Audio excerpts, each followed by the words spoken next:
Runout is caused by a bent shaft or by eccentricity of the coupling.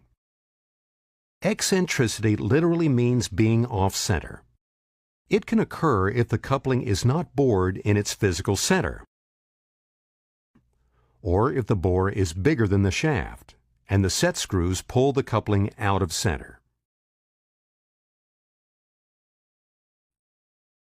When measuring runout, the dial indicator is mounted to a fixed point in space. If the coupling is disconnected, attach the dial to the shaft opposite the one you want to check. Or if the coupling is connected, you can use the mag bracket to mount the dial indicator to the base of the machines or any other fixed point in space.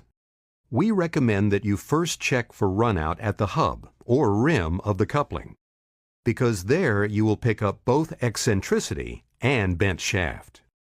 Some people will also measure runout in the axial direction, which, in addition, would tell you if the coupling bore is skewed. Before taking the readings, make sure the dial is mounted perpendicular to the shaft. Set the plunger to half its travel range to assure both negative and positive capacity. Once the dial is affixed, rotate the shafts. Make sure you rotate in only one direction. Find the greatest distance from zero in either positive or negative direction. Stop rotating the shafts and reset the dial to 0. Now, continue rotating the shafts and watch the dial for the maximum amount of change, which equals the total amount of runout.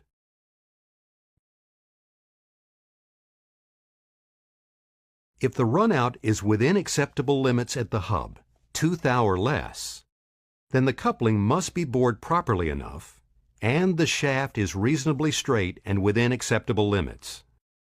In this case, the dial is indicating excessive runout of 22 thou. When excessive runout is observed, we next need to determine if it is being caused by a bent shaft or by an eccentric coupling or both. We achieve this by repeating the same measurement process at the shaft. You'll want to take the measurement as close to the coupling as possible. In this case, there is 21 thou of runout at the shaft, accounting for most of the 22 thou of runout we observed.